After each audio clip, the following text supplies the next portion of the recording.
Samajwadi party के वरिष्ठ नेता और अभी जेल में बंद आजम खान के ड्रीम प्रोजेक्ट जौहर यूनिवर्सिटी पर अब बुलडोजर चलने का खतरा मंडरा रहा है। रामपुर विकास प्राधिकरण ने यूनिवर्सिटी परिसर में बने 40 भवनों में से 38 भवनों को अवैध माना है और ध्वस्तीकरण का आदेश जारी कर दिया है। प्राधिकरण का कहना है कि इन बिल्डिंग का निर्माण बिना किसी स्वीकृत नक्शे के किया गया था। प्राधिकरण ने संस्थान को 15 दिन का समय दिया है कि वह इन भवनों को स्वयं हटा ले। अगर तय समय में ऐसा नहीं किया जाता है तो रामपुर विकास प्राधिकरण नियमानुसार कार्रवाई करेगा। अगर प्राधिकरण एक्शन लेता है और बुलडोजर चलता है तो आजम खान का ड्रीम प्रोजेक्ट मलबे में तब्दील हो जाएगा। ऐसे में जानते हैं कि जिस जौहर यूनिवर्सिटी पर कार्रवाई होने वाली है वो कितनी बड़ी है, अभी वहां किस चीज की पढ़ाई होती है, वहां के पुराने और वर्तमान हालात क्या हैं। मौलाना मोहम्मद अली जौहर स्वतंत्रता सेनानी, पत्रकार, शिक्षाविद थे। वे भारतीय स्वतंत्रता आंदोलन के उन चुनिंदा नेताओं में से थे जिन्होंने देश की आजादी के साथ साथ शिक्षा और पत्रकारिता के क्षेत्र में क्रांतिकारी काम किए।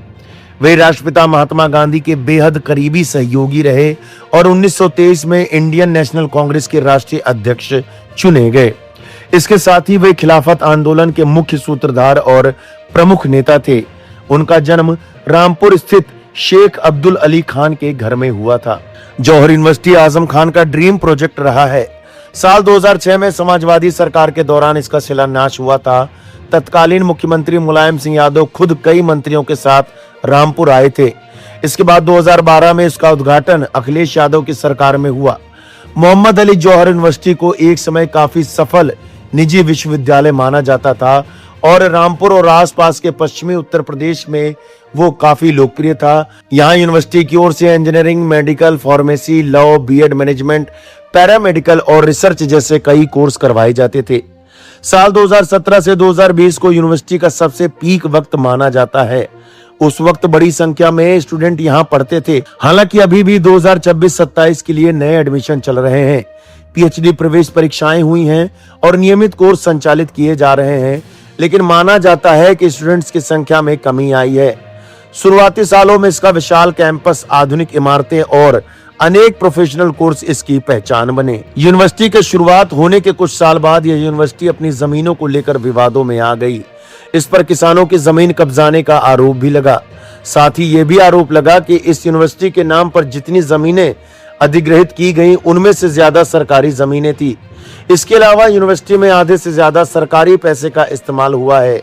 इसे लेकर मनी लॉन्ड्रिंग का केस भी दर्ज हुआ और ईडी ने प्रशासन से कई सवाल पूछे कि जौहर यूनिवर्सिटी पर एडमिनिस्ट्रेटिव कंट्रोल किसका है।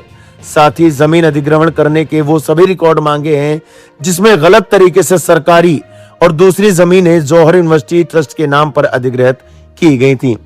अब स्वीकृत नक्शे के हिसाब से कंस्ट्रक्शन न होने की वजह से रामपुर प्राधिकरण ने 40 में से 38 भवन हटाने का आदेश दिया है। मोहम्मद अली जौहर यूनिवर्सिटी की वेबसाइट के अनुसार इसकी स्थापना साल 2006 में हुई थी। विश्वविद्यालय परिसर 250 एकड़ से अधिक क्षेत्र में फैला हुआ है, जिसमें कई बिल्डिंग्स हैं।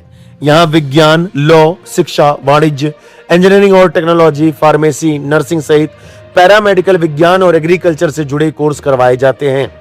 इसके अलावा बैडमिंटन, शतरंज, कैरम, टेबल टेनिस जैसे इंडोर गेम और football, hockey, cricket, lawn tennis, volleyball, घुड़सवारी, रस्साकसी के ग्राउंड हैं।